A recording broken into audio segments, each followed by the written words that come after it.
शहरांकडे धाव घेणाऱ्या नागरिकांच्या लोंढ्याचं प्रमाण वाढलंय। त्यामुळे ग्रामीण भाग ओसाड होत चाललाय। शहर बकाल आणि गाव ओसाड ही परिस्थिती बदलायची असेल तर गाव राहण्यालायक आधुनिक बनवणं ही सरकारबरोबर ग्रामस्थांची मोठी जबाबदारी आहे। हीच गोष्ट लक्षात घेऊन हिंगोली जिल्ह्यातल्या कंजारा गावच्या सरपंच रेखा कल्याणकर गेल्या 6 वर्षांपासून धडपड करतायत। आतापर्यंत त्यांना गावातला पाणी प्रश्न, स्वच्छता आणि विजेचा प्रश्न सोडवण्यात यश आलंय। येत्या काळात या गावात काही आणखी सुधारणा होणार आहेत। तनिष्का गटाच्या माध्यमातून गावात सुधारणा करणं सरपंच रेखाताईंना सोपं गेलंय। आज आपण त्यांच्या स्वच्छ सुंदर कंजारा गावची पाहणी करण्यासाठी हिंगोली जिल्ह्यात जाणार आहोत।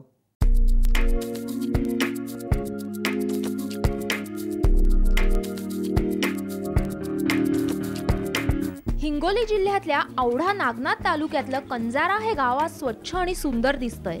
पण 6 वर्षापूर्वी हे गाव बकाल आणि घाणीच्या साम्राज्यानं व्यापलेलं होतं।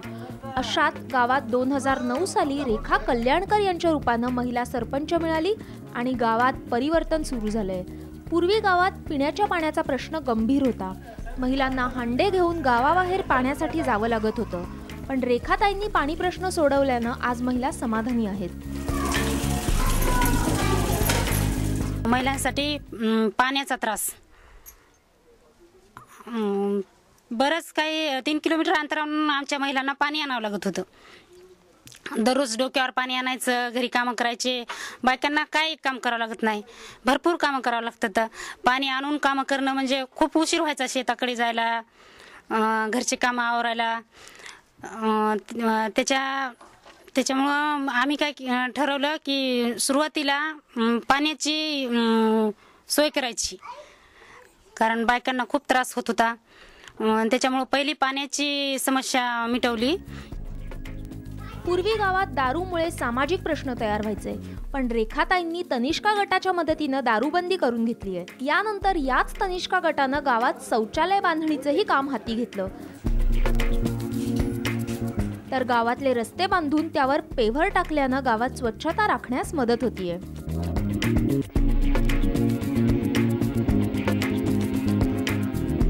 पहिले आम्हाला बाहेर शौचालयासाठी जावं लागत होते, खूप गैरसोय होत होती आमची। आता ना आमच्या इथे शौचालय झाल्यामुळे आम्हाला खूप फायदा झालेला आहे। पाण्याच्या टंचाईमुळे आम्हाला हे होत आहे, पण तरी पण आता खूप सोय झाल्यामुळे आम्हाला बाहेर जायचं शौचालयासाठी काम नाही आहे। आमच्या गावामध्ये पहिले जे रस्ते होते ते त्या रस्त्यानं चिखल होत होता आणि आमच्या गावात जेव्हा हे सिमेंट काँक्रीटचे रस्ते लाभलेले आहेत त्यामुळे ह्या आमच्या गावामध्ये आरोग्यासाठी चांगले झालेले आहे। लेकरा बाळांना आणि मुलांना सुद्धा शाळेत जाण्यासाठी चांगले झालेले रस्ते आहेत। शाळेपर्यंत हे रस्ते नेलेले आहेत। आज गावात 80% शौचालय बांधून पूर्ण झाली आहेत। त्यामुळे महिलांची शौचास जाण्याची कुचंबना थांबली आहे। सुरुवातीला शौचालय बांधण्यासाठी पुरुषांनीच विरोध केला, पण रेखाताईंच्या पुढाकारानं शौचालय बांधण्याच्या मोहिमेनं गती घेतली आहे। गावामध्ये बायकांना उघड्यावर जावं लागत होतं शौचालयाला, त्याच्यामुळे आम्ही संडास बांधकाम चालू केले। संडास बांधकाम चालू केल्यावर काही घरी खूपच आम्हाला अडचणी जात गेल्या की कारण पुरुष नाहीच म्हणत संडास काय बांधायचा आहे आणि जाऊ द्यानं काय फरक पडायला आहे असं। मग आम्ही असं ठरवलं की 25 बायानं तनिष्काचा गट तयार केला। तनिष्का गटानं आम्ही बायका 100% संडास बांधकाम करायचं ठरवलं, पण 80% बांधकाम झालं शौचालयाचं। 80% शौचालय झाले आमच्या गावामध्ये। आता राहिला प्रश्न 20%चा, तर ते कसं आम्ही इथून पुढे समजा बांधत होतो तेवढे फायनल झाले की आमचं गाव एकदम हे झालं, संडासचा प्रश्न मिटला। आज गावातल्या प्रत्येक मुख्य रस्त्यावर जागोजागी स्वच्छतेसाठी कुंड्या ठेवण्यात आल्यात। त्याचा वापरही महिला आणि पुरुष करतायत, त्यामुळे गाव स्वच्छ ठेवण्यात यश आलंय। तर या कचऱ्यापासून ग्रामपंचायत खत तयार करण्यावर भर देते। कचरा कुंड्या लावल्या, प्रत्येक चौकातल्या कचरा टाकायचा आणि ते कचरा नेऊन एका जागेवर थोडासा खड्डा केलेला आहे आणि त्या खड्ड्यामध्ये ते कचरा टाकायचा, काही थोडंसं पाणी टाकायचं, शेण टाकायचं आणि त्याच्यापासून आम्ही एक प्रोजेक्ट राबवलेला आहे की ते असा गांडूळ खताचा ते खत आम्ही तयार करायला होतं। कारण काही एक वाया जाऊ नये त्या कचऱ्यापासून सुद्धा आम्ही एक खताचा प्रोजेक्ट चालू केलेला आहे। या तनिकमधून खूप काही आमचा फायदा झालेला आहे. आमच्या बायकांचा तर भरपूर फायदा झालेला आहे. पण त्याच्या पाठोपाठ आता आमचे पुरुषसुद्धा आमची साथ द्यायला येतं, कारण ह्या खताचा त्यांचा सुद्धा चांगलाच फायदा आहे ना शेतीसाठी. त्याच्यामुळे त्याने सुद्धा आमची खूप मदत करू लागली. कंजारा गावात लोड शेडिंगमुळे 27 सौर ऊर्जेवर चालणारे पथदिवे लावून गावातला अंधार दूर केलाय. तसंच गावात दरवर्षी संक्रांतीच्या सणाला 500 वृक्षांची लागवड करण्यात येते. रेखाताईंच्या हुशारीमुळे आज गावातले अनेक प्रश्न सुटल्याची भावना ग्रामसेवकांनी बोलून दाखवली आहे. 10 वर्षाच्या अगोदर म्हणजे अतिशय विपरीत परिस्थिती होती. गाववाल्यांच्या सांगण्यानुसार गावात चालायला रस्ते नव्हते. अतिशय घाणीचं साम्राज्य होतं पसरलेलं, चिखल होता. परंतु हळूहळू गावाने मनावर घेतलं आणि गावात शौचालय होण्यास सुरुवात झाली.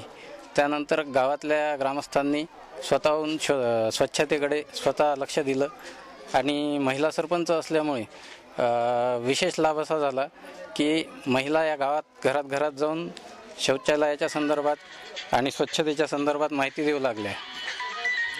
त्यामुळे गाव हागणदारी मुक्त होण्यास फार मदत झाली. गावातल्या सांडपाण्याचा मोठा प्रश्न सोडवण्यात रेखाताईंना यश आलंय.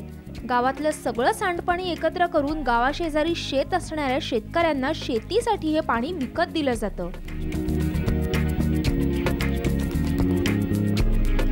4 एकर शेती आहे, पण जे नालीच्या सांडक पाण्यावर जे गावात एकत्र करून जे नालीचं सांडपाणी येते तिथे 28 गुंठ्यात फक्त शेत आहे माझं. त्याच्यात गहू, वांगी, आंतरपीक, भेंडी, तिथून आहे ते गोबी, एवढ्या ग्रामपंचायतनं आम्हाला एकत्र नाली करून आमच्या शेतापर्यंत आणून पोहोचवलेले आहे. आणि शासनानं ती नाली बांधकाम केल्यानंतर अधिक उत्पन्न होईल अशी माझी इच्छा आहे. पण ग्रामपंचायतनं त्याबाबत काळजीपूर्वक घ्यावं. त्याचे आम्ही 1 वर्षात 1000 रुपये टॅक्स भरतो पाणी घेतल्याबद्दल, आणि उत्पन्न 2-2.5 लाखाचं आम्ही काढीत असतो. आम्हाला 4 एकर शेती आहे. आम्ही नाल्याचं पाणी आहे आम्हाला सरपंचाने दिलेली आहे. 4 एकरामध्ये आम्ही उत्पन्न काढत आहे. 1000 रुपये आम्ही साल देत आहे. 2-1 लाखाचे आम्ही 4 एकरात उत्पन्न काढते. नालीमुळेच ते आमच्या गावात ती सरपंचाने दिलेल्यामुळे ते आमच्यासाठी बहुत चांगले करत आहे. कंजारा गावातली बहुतांश शेती कोरडवाहू आहे. त्यामुळे येत्या काळात या भागातल्या शेतीचा पाणी प्रश्न सोडवण्यासाठी विहिरी खणण्याचं प्लॅनिंग रेखाताईंनी केलंय.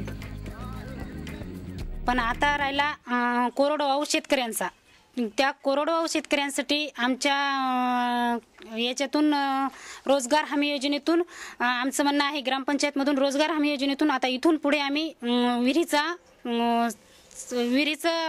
बांधकाम चालू करणार आहोत.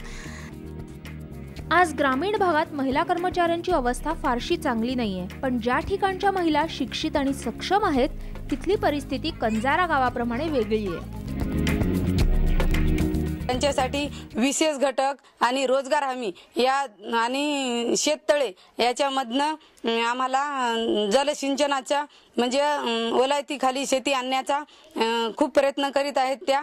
आणि ज्या काही ग्रामपंचायतच्या पंचायत समितीच्या योजना आहेत त्या आमच्यापर्यंत पोहोचतात. त्याच्यानंतर तनिष्काच्या वतीनं आणि ग्रामपंचायतच्या सरपंच रेखाताई कल्याणकर यांच्या वतीनं आमच्या गावामध्ये आज हळदी कुंकवाचा कार्यक्रम ठेवून आम्ही 500 झाडं महिलांना वृक्षारोपण वाटप केली आणि प्लास्टिक मुक्त गाव हे करून आमचं गाव आदर्श होईल. आज केंद्र आणि राज्य सरकारच्या ग्रामीण भागाच्या विकासासाठी अनेक योजना आणि भरपूर निधी आहे, पण गाव पातळीवर चांगले कारभारी मिळणंही गरजेचं आहे. ज्या गावात रेखाताईंप्रमाणे सक्षम, शिकलेले आणि विकास कामं करणारे कारभारी आहेत तिथला विकास कोणी रोखू शकत नाही. त्यामुळे शिकलेल्या आणि प्रामाणिक लोकांच्या हाती गावगाडा देणं काळाची गरज आहे. गजानन भोयरसह ब्युरो रिपोर्ट, साम टीव्ही, हिंगोली.